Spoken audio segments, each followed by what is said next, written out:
একটা ছোট্ট ভূমি যার নাম কালাপানি। চারপাশে বরফ ঢাকা পাহাড়, সেখানেই বাঁধা পড়েছে দুই প্রতিবেশীর সম্পর্ক। নেপাল ও ভারতের মধ্যে এই সীমান্ত দ্বন্দ্ব এখন কেবল মানচিত্রেই নয়, রাজনীতি, জাতীয়তা আর ভূ রাজনীতির কেন্দ্রবিন্দুতে।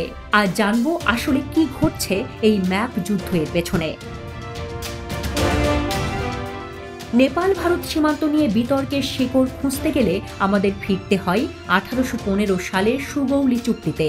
তখন ব্রিটিশ ইস্ট ইন্ডিয়া কোম্পানি আর নেপালের গোর্খা রাজাদের মধ্যে যুদ্ধ শেষ হয়, আর সেই চুক্তিতে লেখা ছিল নদী মহাকালী হবে দুই দেশের সীমা।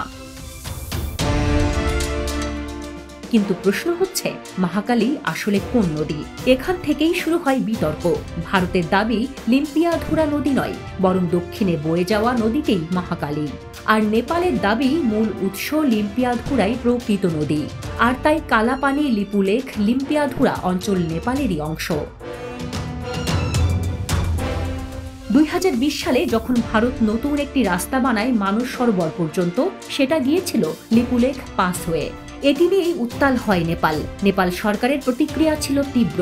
তারা প্রকাশ করে নতুন রাজনৈতিক ম্যাপ, যেখানে এই তিনটি বিতর্কিত অঞ্চলকে নিজেদের অংশ হিসেবে দেখায়। ভারত তাৎক্ষণিকভাবে জানায় এই অঞ্চল ভারতেরই এবং আমরা আমাদের সার্বভৌমত্বে কোনো আপোষ করব না।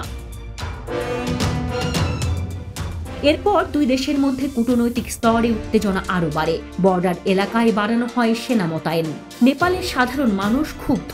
তারা এটাকে দেখছে নিজেদের ইতিহাস ও ভূখণ্ডের উপর আগ্রাসন হিসেবে। ভারতে অবশ্য এই ইস্যু মূলধারার রাজনীতিতে খুব একটা গুরুত্ব পায়নি, কিন্তু সীমান্তবর্তী এলাকায় জাতীয়তাবাদী মনোভাব চড়া। বলা যায় দুই দেশেই সাধারণ মানুষের জাতীয় আবেগকে রাজনৈতিকভাবে ব্যবহার করা হচ্ছে। বিশেষজ্ঞরা বলছেন, এই বিরোধের পেছনে কেবল ভূমি নয়, আছে চীনের ছায়া রাজনীতি।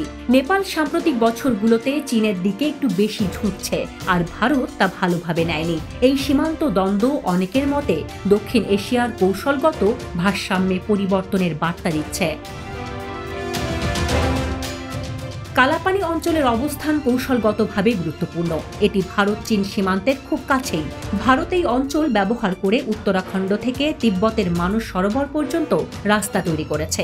এদিকে নেপালও মনে করছে, যদি আজ এই অঞ্চল ছাড়ে তবে কাল আরও বড় অংশ নিয়ে প্রশ্ন উঠবে।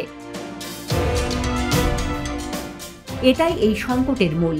দুই দেশই ভাবছে পিছু হটা মানেই জাতীয় দুর্বলতা। কূটনীতিকদের মতে এই সমস্যার একমাত্র সমাধান সাংবাদিকতা, সংলাপ ও স্পষ্ট ডকুমেন্টেশন।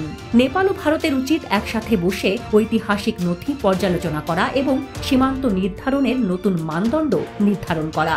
তাতে বন্ধ হবে এই উত্তেজনা আর লাভবান হবে দুই দেশই। কালাপানি জায়গাটা ছোট, কিন্তু ক্ষতির পরিমাণ বিশাল হতে পারে। রাজনৈতিক সিদ্ধান্তের চেয়ে জরুরি সত্য ও শান্তি। এই দ্বন্দ্বের সমাধান হলে দক্ষিণ এশিয়া শুধু আরও স্থিতিশীল হবে না, ইতিহাসে লেখা হবে সহযোগিতার এক নতুন অধ্যায়। Desk report, Dhaka express.